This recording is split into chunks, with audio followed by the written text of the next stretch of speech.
Hello friends, art and ഷെഫിൻ്റെ പുതിയൊരു വീഡിയോയിലേക്ക് എല്ലാവർക്കും സ്വാഗതം.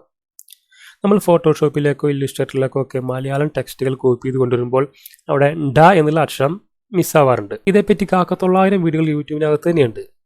ഇനിയും അതേ വിഷയത്തെപ്പറ്റി പുതിയൊരു വീഡിയോ വേണോ എന്നുള്ളതൊരു ചോദ്യചിഹ്നമായിട്ട് നിന്നിരുന്നു. പക്ഷേ നമ്മുടേതായ രീതിക്ക് വളരെ സിമ്പിളായിട്ട് ഈ വിഷയം എങ്ങനെ പരിഹരിക്കാം എന്നുള്ളതാണ് ഈ വീഡിയോയിൽ പറയാൻ പോകുന്നത്. മാത്രമല്ല പല വീഡിയോകളിലും ഇതിൻ്റെ യഥാർത്ഥ പ്രശ്നത്തെപ്പറ്റി പറയാനില്ല. കാരണം പലയിടത്തും നമ്മൾ കേൾക്കാറുണ്ട്, നമ്മളിത് മലയാളം ടെക്സ്റ്റുകൾ കോപ്പി ചെയ്തിട്ട് FML ഫോണ്ട് ഉപയോഗിച്ചാൽ നമുക്ക് അവിടെ ഉണ്ടാ എന്നുള്ളത് കിട്ടുന്നു. എന്നാൽ ഇങ്ങനെ കോപ്പി ചെയ്തിട്ട് FML ഫോണ്ട് ഉപയോഗിച്ചാൽ നമുക്ക് ഉണ്ടാ എന്നുള്ള അക്ഷരം കിട്ടില്ല.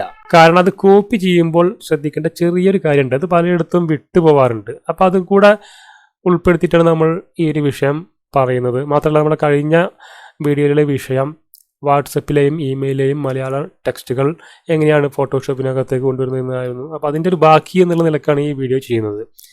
നമ്മൾ ഈ വീഡിയോയിലേക്ക് കിടക്കുന്നതിന് മുമ്പ് ചെറിയൊരു കാര്യം കൂടെ, നമ്മുടെ സിസ്റ്റത്തിൽ സാധാരണ MLTT എന്ന് പറഞ്ഞ മലയാളം ഫോണ്ടാണ് സാധാരണ മിക്കതിലും ഉണ്ടാവാറുള്ളത്. MLTT ഈ ഫോണ്ട് നമ്മൾ ഇവിടെ ഉപയോഗിക്കുന്നില്ല. മറിച്ച് 2 തരം ഫോണ്ടുകൾ കൂടി അതില്ലാത്തവർ ഈ സിസ്റ്റത്തിൽ ഇൻസ്റ്റാൾ ചെയ്യേണ്ടതുണ്ട്.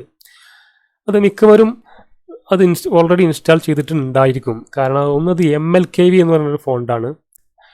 അത് മലയാളത്തിൽ തന്നെ കുറച്ച് പുതിയ രീതിയിലുള്ള ഫോണ്ടുകളാണ്. മറ്റത് FML ഫോണ്ടുകളാണ്. ഈ FML ഫോണ്ട് എന്ന് പറയുമ്പോൾ യാതൊരു വിധത്തിലും കൺഫ്യൂഷൻ ആവേണ്ടതില്ല. കാരണം ഈ MLTT എന്ന് പറഞ്ഞ അതേ ഫോണ്ടുകൾ തന്നെയാണ് മറ്റൊരു പേരിൽ FML എന്നുള്ള രീതിയിൽ വരുന്നത്.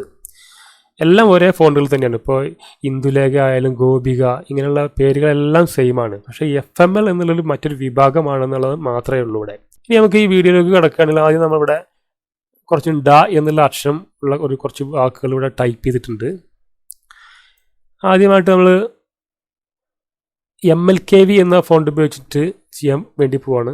അതിനകത്ത് സിമ്പിളായിട്ട് ഇത് Ctrl+C അടിച്ച് കോപ്പി ചെയ്യുന്നു. ഇനി ഒരുപാട് ടെക്സ്റ്റ് ഉണ്ടെങ്കിൽ നിങ്ങൾക്ക് Ctrl+A ഓൾ സെലക്ട് അടിച്ചിട്ട് അങ്ങനെയും കോപ്പി ചെയ്യാവുന്നതാണ്. നിങ്ങൾ Ctrl+C അടിച്ചിട്ടാണ് ഇവിടെ ഞാൻ കോപ്പി ചെയ്തെടുക്കുന്നത്. ഇവിടെ ഡിസൈനർമാർക്ക് എല്ലാവർക്കും അറിയാവുന്നതാണ് Ctrl+C കോപ്പി, Ctrl+V പേസ്റ്റ് എന്നുള്ളത്. ഇവിടെ Ctrl+C അടിച്ച് ഇവിടെ കോപ്പി ചെയ്യുന്നു. നേരെ ഫോട്ടോഷോപ്പിനകത്തേക്ക് വരുന്നു. ടൈപ്പ് ടൂൾ എടുത്തിട്ട് Ctrl+V അടിച്ച് ആ ടെക്സ്റ്റ് ഇവിടെ പേസ്റ്റ് ചെയ്യുന്നു. ഇപ്പോൾ ഇവിടെ കാണാം അതിനകത്ത് ഡ എന്നുള്ള അക്ഷരം വന്നിട്ടില്ല എന്നുള്ളത്. ഇവിടെ MLKV എന്ന വിഭാഗത്തിൽ ഏതെങ്കിലും ഒരു ഫോണ്ടിൽ ഇടുന്നു. ഇപ്പോൾ ഡ എന്നുള്ളതിന് വളരെ സിമ്പിളായിട്ടുള്ളത് Shift+2 എന്ന് അടിച്ചു കഴിഞ്ഞാൽ ഡ വന്നു. നമുക്ക് ഡ എന്ന് എവിടെയാണ് വേണ്ടത് അവിടെ, അതായത് അറ്റ് എന്നുള്ള ചിഹ്നം Shift+2 എന്നുള്ളത് അടിച്ചു കഴിഞ്ഞാൽ ഉണ്ടാവുന്നു. ഇത്രയേ ഉള്ളൂ ഇതിനെക്കുറിച്ചിട്ടുള്ള കാര്യങ്ങൾ. പക്ഷേ ഈ MLKV എന്നുള്ള ഈ ഫോണ്ട് കുറച്ച് പുതിയ തരം ഫോണ്ടുകളാണ്. അപ്പോൾ നമുക്ക് പലപ്പോഴും ഈ ബുക്ക് വർക്കുകൾ, മാഗസിൻ ഒക്കെ ചെയ്യുമ്പോൾ നമുക്ക് ആ പഴയ രീതിയിലുള്ള ചില ഫോണ്ടുകളൊക്കെ വേണ്ടതുണ്ട്. കാരണം കൂടുതലും ഈ ബുക്ക് വർക്കിലൊക്കെ രേവതി എന്ന ഫോണ്ടോ അല്ലെങ്കിൽ കാർത്തിക എന്നുള്ള ഫോണ്ടുകളൊക്കെയാണ് കൂടുതൽ ഉപയോഗിക്കുക. അതൊരു സ്റ്റാൻഡേർഡ് രീതിയാണ്. അങ്ങനെ FML ഫോണ്ട് ഉപയോഗിക്കുകയാണെങ്കിൽ അതും ഇതിനേക്കാൾ വളരെ സിമ്പിളായിട്ടുള്ളൊരു കാര്യമാണ്. നമ്മൾ ഈ ടെക്സ്റ്റ് ഇവിടെ ടൈപ്പിറ്റിൽ നിന്ന് സെലക്ട് ചെയ്യുന്നു. സെലക്ട് ചെയ്തിട്ട് നേരത്തെ Ctrl+C അടിച്ചിട്ട് സാധാരണ രീതിയിൽ കോപ്പി ചെയ്തു. പക്ഷേ ഇവിടെ Ctrl+G ആണ് അടിക്കുന്നത്. ഇതിന് ചിലർ ഇങ്ങനെ യൂണിക്കോഡിലേക്ക് കൺവേർട്ട് ചെയ്യണം അങ്ങനെയൊക്കെ പറയുമ്പോഴാണ് ഈ കൂടുതൽ കൺഫ്യൂഷൻസ് വരുന്നത്. ഇവിടെ അതിൻ്റെ ഒക്കെ ഒരു ഷോർട്ട് കട്ടാണ് Ctrl+G അടിച്ചു കഴിഞ്ഞാൽ അത് എല്ലാം ഓക്കെ. പിന്നെ നമ്മളെ മറിച്ചൊന്നും അറിയേണ്ട ആവശ്യമില്ല. Ctrl+G അടിക്കുന്നു. അപ്പോൾ ഇവിടെ ഒരു വിൻഡോ വരും, അത് ഓക്കെ കൊടുത്താൽ മതി. അതിനുശേഷം നേരെ ഫോട്ടോഷോപ്പിലേക്ക് വരുന്നു. ഇവിടെ ആ ടെക്സ്റ്റ് ഇവിടെ പേസ്റ്റ് ചെയ്യുന്നു.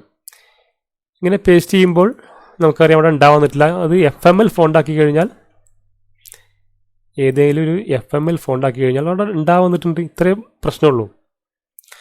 അപ്പോൾ ഈ 2 രീതിയിലാണ് സാധാരണ ഡ എന്നുള്ള പ്രശ്നം പരിഹരിക്കാറുള്ളത്. ഇത് ഇല്ലുസ്ട്രേറ്ററിനകത്തും ഇതേ രീതി തന്നെയാണ് ഉള്ളത്.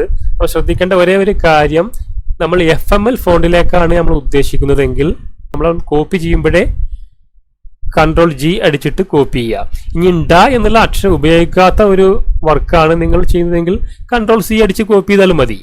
അപ്പോൾ നിങ്ങൾക്ക് ഈ വീഡിയോ ഇഷ്ടമായിട്ടുണ്ടെങ്കിൽ ഈ ചാനൽ നിങ്ങൾ സബ്സ്ക്രൈബ് ചെയ്ത് വെക്കുക. അതുപോലെ ബെല്ലൈക്കൺ എനേബിൾ ചെയ്ത് വെക്കുക. ഇതുപോലെ പ്രിന്റിംഗ് മേഖലയിൽ വളരെ അത്യാവശ്യമായി വരുന്ന ചെറിയ ചെറിയ കാര്യങ്ങളും വലിയ വലിയ കാര്യങ്ങളൊക്കെ ആയിട്ട് നമുക്ക് അടുത്ത വീഡിയോയിൽ കാണാം.